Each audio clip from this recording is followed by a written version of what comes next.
Vamos começar a correção sobre experiência estética na antiguidade, página 345. Vocês têm 3 questões que são pessoais, mas que vocês devem fazer uma análise mais profunda. Lembre-se, em filosofia, a gente não aprende a, a pensar comumente, a gente aprende a sair da nossa rotina, a procurar o que está por trás de cada informação, de cada conhecimento. Então, ao avaliar essa obra de arte que aqui está, eu quero que vocês enxerguem não somente a aparência, mas que vocês realizem essa reflexão de modo organizado, lógico. Porque na questão número 2 pede a vocês que vocês usem critérios para avaliar. Os critérios avaliativos, ele envolve uma sequência de raciocínio. Então, você vai avaliar o material, você pode avaliar a cor, você pode avaliar a forma, você pode avaliar a intenção, você pode avaliar a sensação. Isso são critérios que você deve levantar para poder avaliar sua obra de arte. Agora vamos fazer a análise e a reflexão da conexão, página 348. Questão número 1. Segundo o texto, qual é uma das primeiras características da arte? Vamos ler então o texto. Esta, então, é uma das primeiras características da arte. O objeto artístico fala a nossa imaginação, deixa ver, ouvir, sentir o que poderia ser. E desse ponto de vista, não existe arte verdadeira nem falsa. Não há mentira em arte, porque a arte não tem por objetivo mostrar a realidade como ela é, mas como pode ser. E as faces do poder ser são muitas, daí os vários tipos de arte. Nesse sentido, dentro do nosso texto, a pergunta é, segundo o texto, qual é uma das primeiras características da arte? Claro, né? Ficou claro que é a imaginação, né? Não esqueça de colocar isso na sua resposta.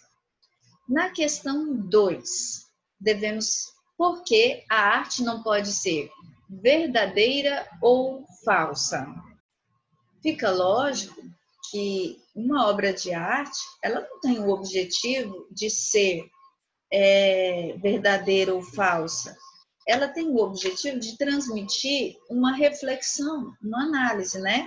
Então, não pode ser classificada, porque ela não tem esse objetivo de mostrar a verdade. Ela quer apenas levantar uma discussão, uma reflexão, uma análise, uma sensação, uma contemplação, ok? Na questão número 3, a questão 3, com base na leitura do texto, explique a frase. E as faces do poder ser são muitas. Bom, nesse sentido, vale lembrar que o poder ser depende de cada indivíduo e da relação do indivíduo com o objeto, correto? O poder ser, embora você tenha que usar palavras suas, você tem que analisar que a realidade, ela tem várias faces, ela tem várias formas, porque depende do observador, depende do próprio artista, a intenção dele, como ele está naquele dia, como ele está naquele momento. Mas também vai depender do observador. Então, o artista tem uma intenção, tem um contexto histórico, um contexto social, tem um dia, uma hora que ele fez ou produziu determinada obra. Mas quando alguém vai ver essa obra, esse alguém também tem a sua própria história. E isso interfere na forma como essa pessoa vai avaliar essa obra de arte. Por isso, a sua resposta deve falar que, dentro do contexto da compreensão da realidade, nós temos vários pontos de vista, a depender de quem? Do observador e do artista. Então, de modo resumido, a gente pode colocar a seguinte resposta.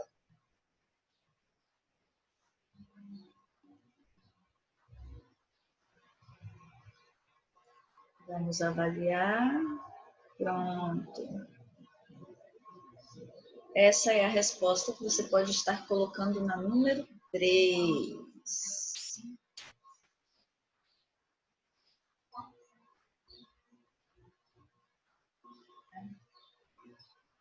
Vamos lá, vamos avaliar.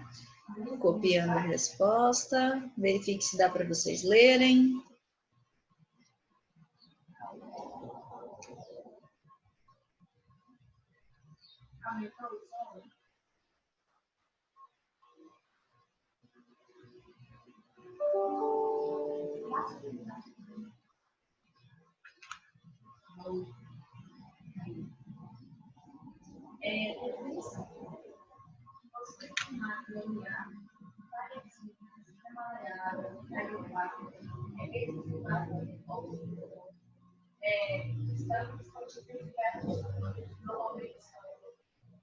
Bom, veja só, agora sim dá para vocês lerem toda a resposta.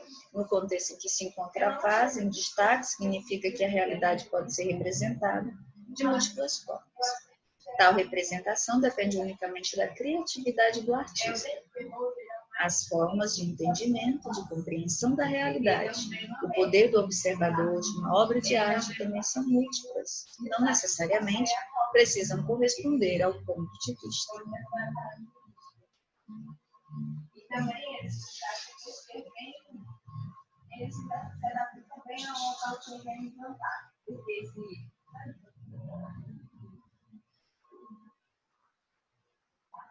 ele é inserido dentro da quantidade é o mais perto possível da comida, só que uma compreensão, não é a incidência. Também a ser maleável e se adaptar ao local.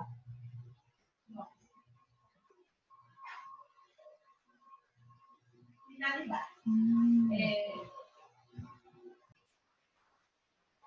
Bom, agora vamos corrigir o desenvolver e aplicar.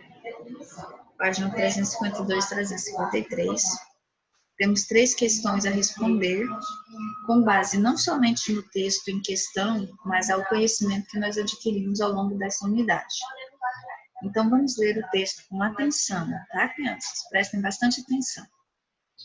O artista, para Aristóteles, pode escolher aspectos grandiosos do homem e criar tragédias nas quais todos os personagens são superiores a nós em honra, heroísmo ou mesmo na sua relação com os deuses que lhes enredam nas teias do destino, o grande motor da composição trágica. Assim, tragédia e comédia são imitações, mas não são espelho do mundo. São eleições poéticas que compõem cenas determinadas para atingir efeitos determinados nos espectadores.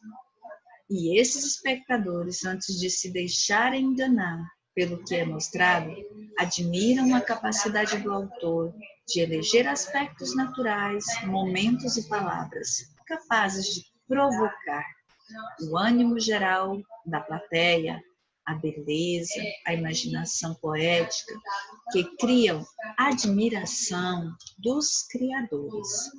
Daí, podemos dizer que esse deslocamento da noção de belo, beleza e de imitação propostos por Aristóteles, ele desloca ao mesmo tempo a noção de arte e artista e abre um novo campo de investigação que analisa as obras de arte em si mesma e em suas relações com os efeitos que produzem.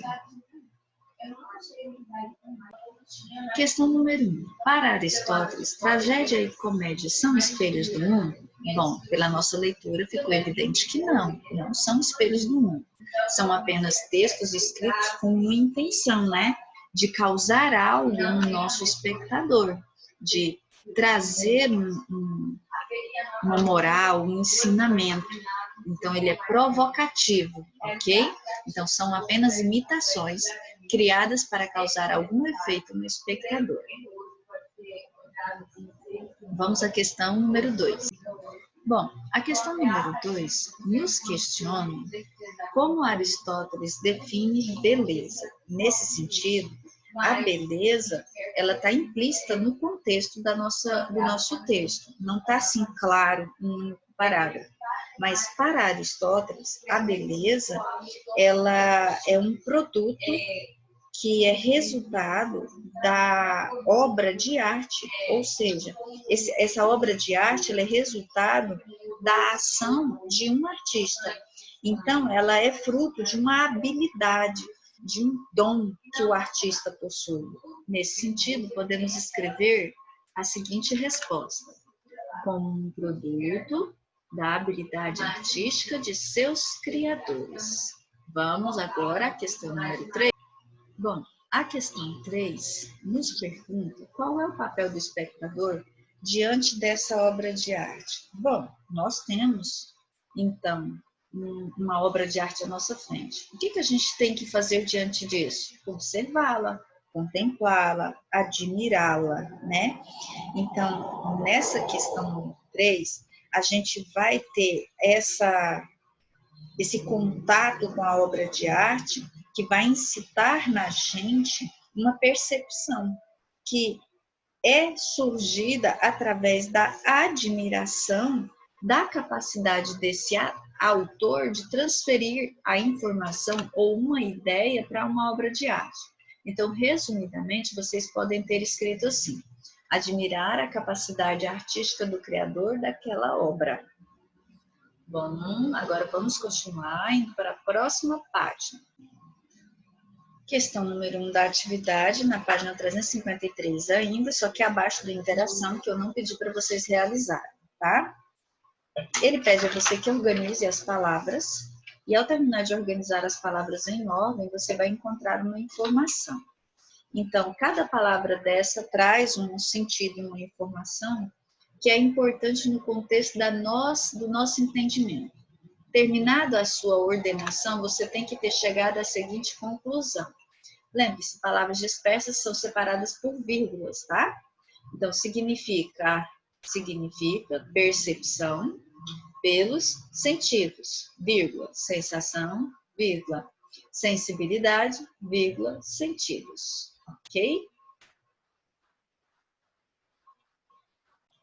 Bom, agora estamos na página 354, letra B da questão 2, e a pergunta é: formule 3 frases com as palavras que você encontrou. Lembre-se, essas frases devem estar relacionadas à estética, à beleza, ao estudo filosófico das artes, da arte, da importância da arte. Não fuja ao tema, senão a sua questão estará errada. Agora vamos à questão número 2. O que é estética? Bom, já falamos isso na aula passada, mas vamos relembrar.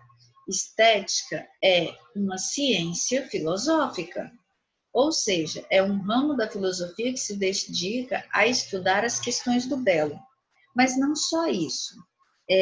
A estética é um estudo aprofundado das manifestações da arte, desde os tempos mais antigos até os dias atuais. Além disso, ela busca compreender a beleza e a arte, não como belos ou feios, como obras das mãos humanas e que trazem sentidos, trazem explicações da realidade a partir dessa obra. Então, ela é um estudo daquilo que pode ser percebido por meio do sentido, e não somente daquilo que pode ser visto ou julgado como belo ou feio. Até porque temos que lembrar que o belo, ele depende de pessoa para pessoa. Então, nesse sentido, a sua resposta pode estar próxima a esse contexto que eu vou colocar aqui para vocês agora. Leiam com atenção os detalhes para que vocês consigam verificar a sua resposta dentro do contexto, ok?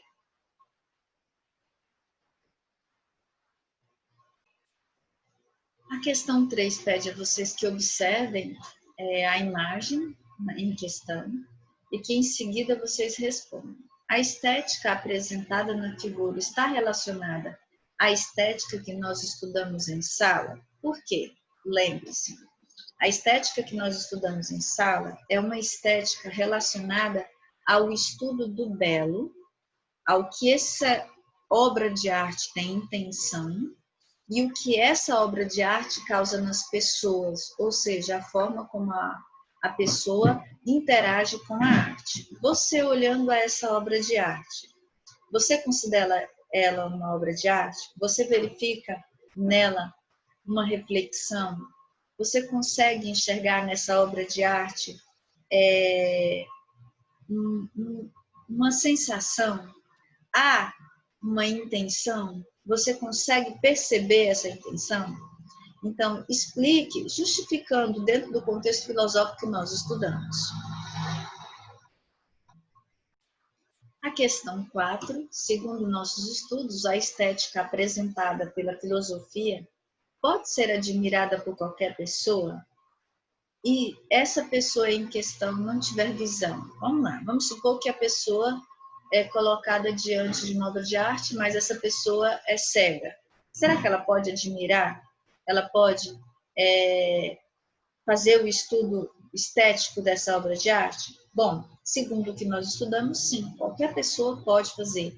Ela pode ser cega, mas ela não tem a visão, mas ela tem outros sentidos, como o tato, o olfato, o paladar. E através dos outros sentidos, essa pessoa tem contato com essa obra de arte e pode, sim, fazer uma reflexão estética sobre essa obra de arte. Então, na filosofia, você não necessariamente precisa ver a obra, mas você precisa sentir essa obra.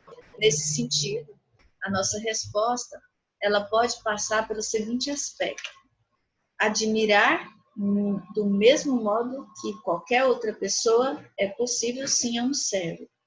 Porque diante da realidade contratada, a partir dos sentidos das pessoas perante uma obra de arte, é possível sim aprendermos estética. Como uma pessoa não tem somente o sentido da visão, ela desenvolve outros que podem ajudar ela a fazer sua crítica sobre a realidade. Questão 5. A estética e a arte estão relacionadas? Sim, claro que sim, né? Nós podemos dizer que a estética é o estudo da arte. Então, não podemos esquecer que um está interligado ao outro, tá? Então, aqui, a sugestão de resposta para vocês a estética é o estudo da arte e consiste no modo com o qual o ser humano marca sua presença no mundo, através de livros, no mundo, criando objetos, quadros, pinturas, livros, esculturas, filmes, danças, né? Vídeos, entre outros. Essa forma de marcar a sua presença no mundo pode ser interpretada de inúmeras formas. Depende de quem observa esse mundo. Vamos só corrigir aqui uma palavra. Corrigindo a palavra em questão, é porque está faltando a palavra mundo, tá? Aqui no finalzinho, ó, pode ser interpretada, marcar o mundo pode ser interpretada de inúmeras as formas. Depende de quem a observa, ok? Agora vamos à questão 6. Explique a relação entre filosofia e arte. Vamos dizer o seguinte: a arte, ela faz parte da existência humana, mas a maneira como nós interpretamos esta arte vai depender de uma atividade mental mais complexa que nós realizamos. Nesse sentido, nós podemos dizer que a filosofia permite nosso conhecimento de arte. É através da filosofia que nós adquirimos o conhecimento da arte. Então, é por meio da filosofia que compreendemos o que o autor de uma obra de arte quer dizer com o seu trabalho. É por meio da filosofia que nós conseguimos desenvolver o gosto pela arte. É através da filosofia que nós a compreendemos, que nós podemos ensiná-la e que nós podemos estudá-la.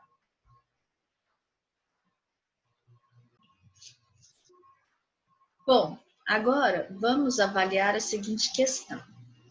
V ou F?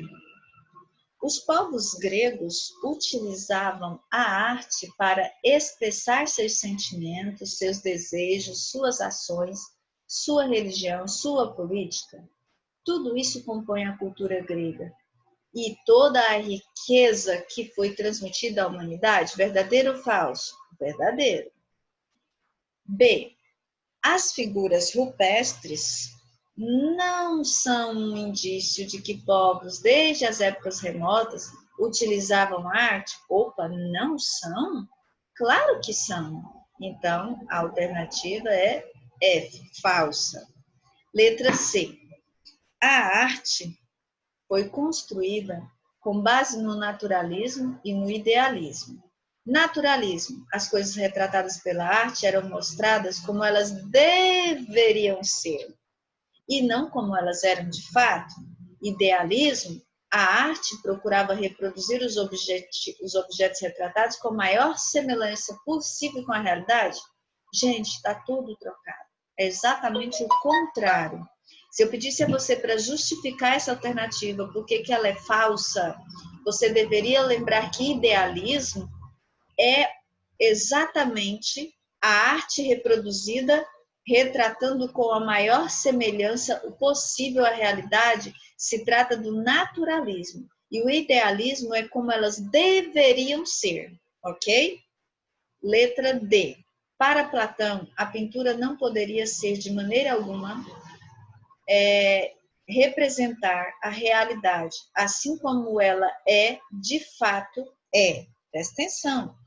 Claro que sim. Para Platão, nosso mundo aqui, ele é imperfeito. Ele é uma cópia. Se ele é uma cópia, ele não é perfeito. Se ele não é perfeito, como é que eu posso reproduzir exatamente o que tem aqui na realidade? Isso seria algo incongruente, ou seja, seria algo paradoxal, ou seja, seria algo como se fosse xerox da xerox. Então, ele realmente acreditava que de maneira alguma nós deveríamos estar representando uma realidade como ela é de fato, porque essa realidade que nós vemos, na verdade, é uma cópia, é uma xerox. Questão 8. Você deve avaliar o seguinte: as duas ideias diferentes sobre arte. Após ler as afirmações dos filósofos, responda se você concorda ou não com elas e explique seu ponto de vista. Então, vai ter uma parte pessoal? Vai, mas tem que estar dentro do contexto que nós estudamos, tá? Então, letra A. Platão dizia que a poesia fala sobre coisas sem fundamento algum, não podendo ser útil às pessoas. Presta atenção. O Platão, ele realmente acreditava que a poesia era escrita de uma forma sem sentido, e que as pessoas escreviam tudo que vinha à cabeça, sem realmente conhecer de fato o que aquilo representava, ou o que a realidade realmente representava. Então, para ele, sim, a poesia não tinha nenhum fundamento, e para ele, a poesia não tinha nada de artístico, e era apenas algo inútil para as pessoas. Então, na sua resposta, você pode estar escrevendo o seguinte texto: porque os poetas experimentam tudo que eles vinham à cabeça, sem conhecer a fundo aquilo que de fato estavam falando. Por isso, se a poesia não tinha fundamento, não seria útil às pessoas. Vamos só corrigir uma palavrinha que está aqui no meio, que está errada? Vamos lá. Não é experimentam. A palavra correta no texto de Platão é exprimir, tá? De expressar, não de experimentar, ok? Então, agora vamos à letra B. Na próxima página, letra B. Aristóteles dizia que as pessoas, por sua vez, não apenas representam a vida por meio da arte, como também aprendem com ela. Verdade. Para Aristóteles, a arte gerava no ser humano algo que ele chamou como cartasse, que é justamente a capacidade de transcender o seu próprio eu e enxergar o que pode estar além. Como diria nos dias atuais, seria mais ou menos assim: que uma pessoa sábia aprenderia sem precisar viver, apenas contemplando uma apresentação de um teatro, por exemplo, a pessoa poderia aprender com as histórias e não cometer os mesmos erros apresentados na história. Isso seria mais ou menos o que Aristóteles chamava de cartaz. Então, na nossa resposta, Aristóteles, a arte de imitar a natureza e reproduzir a vida humana faz com que as pessoas aprendam com ela. Ok? Agora vamos a número 9. Então, a 9 diz o seguinte: a imagem ilustra 2 tipos de arte, comédia e tragédia. Apresente a diferença de cada uma delas. Essa daqui está no texto, basta vocês ir lá, copiar e colar. Eu vou colocar aqui para vocês. Deixa eu colocar aqui organizadinho para vocês poderem conseguir ler, tá? Deixa eu só aumentar aqui. Texto. Pronto, para vocês poderem ver as duas.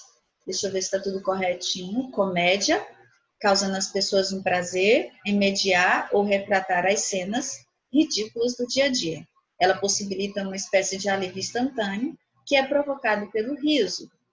Agora, tragédia retrata as aventuras e dramas vividos pelos heróis, pode ajudar na formação do caráter das pessoas. O meio da tragédia, o homem por meio, tá? Por meio da tragédia, o homem pode purificar sua alma, refletir sobre seus próprios atos e se tornar uma pessoa melhor. Pessoal, quanto a 10, nós temos que lembrar que uma obra de arte, ela requer um planejamento e uma intenção. Então, quando vocês terminarem de produzir essas obras de arte, a gente vai postar essas obras de arte lá no WhatsApp para que todos os seus colegas possam ver e contemplar a sua obra de arte, além do que essa obra de arte vai transmitir o que você está pensando e o que você está sentindo. Então, conto com a criatividade de vocês.